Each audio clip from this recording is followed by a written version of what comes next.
ভোরের আলো ফোটার সাথেই রাজধানীর বিভিন্ন প্রান্তের ধর্মপ্রাণ মুসল্লিদের গন্তব্য জাতীয় ঈদগাহ। তবে আবহাওয়া অনুকূলে থাকায় নির্দিষ্ট সময়ের আগেই মুসল্লিদের আগমনে পরিপূর্ণ হয়ে যায় ঈদগাহ মাঠ। জাতীয় ঈদগাহের নিশ্ছিদ্র নিরাপত্তা বেষ্টনী পেরিয়ে প্যান্ডেলের ভেতরে মিলিত হন আগত মুসল্লিরা।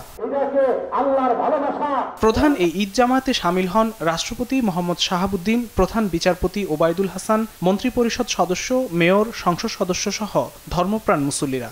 এই সময় ঈদুল আজহার ফজিলতের বয়ান শেষে সকাল 7:30টায় নির্ধারিত সময় শুরু হয় ঈদের জামাত।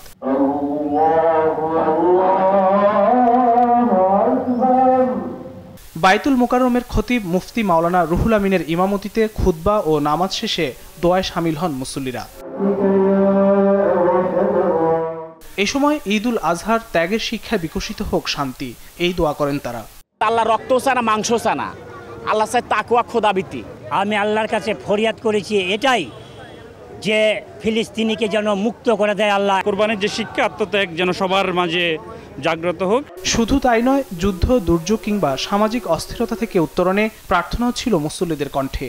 মোনাজাত শেষে ভেদাভেদ ভুলে কোলাকুলি ও কুশল বিনিময় করেন মুসল্লিরা। খারাপ চিন্তাগুলো করি, এগুলোকে আসলে আমাদের ত্যাগ করে কুরবানি করেই আমাদের এই ঈদের শিক্ষা। আল্লাহর কাছে চেয়েছি, সারা বিশ্বের মুসলমানদের জন্য দোয়া করেছি। বিশ্বের যেখানে যেখানে যে প্রান্তরে যারাই আছেন, বাংলাদেশে এই প্রান্তর থেকে ঈদ মোবারক জানাচ্ছে। শান্তি সমৃদ্ধিতে এগিয়ে যাক দেশ, সেই দোয়া করেন জামাতে অংশ নেয়া নারী মুসল্লিরা। আমরা সবাই যেন এই কোরবানির পশুর সাথে মনের পশুকে কোরবানি করে দিতে পারি। একটা সুখী সমৃদ্ধ বাংলাদেশ যাতে আমরা গড়তে পারি, সেই জন্য আল্লাহ যাতে আমাদের তৌফিক দেন। আমি চাই যে আমার আম্মু সুস্থ হয়ে যাক, সবাই ভালো থাকুক। ঈদ মোবারক। সকল পাপাচার দূর হয়ে বিশ্বে জাগ্রত হোক মানবিক মূল্যবোধ, এই কামনা ছিল সবার কণ্ঠে। বিশ্ব শান্তি ও মুসলিম উম্মার মঙ্গল কামনায় দোয়া ও মোনাজাতের মধ্য দিয়ে শেষ হলো পবিত্র ঈদুল আজহার জামাত।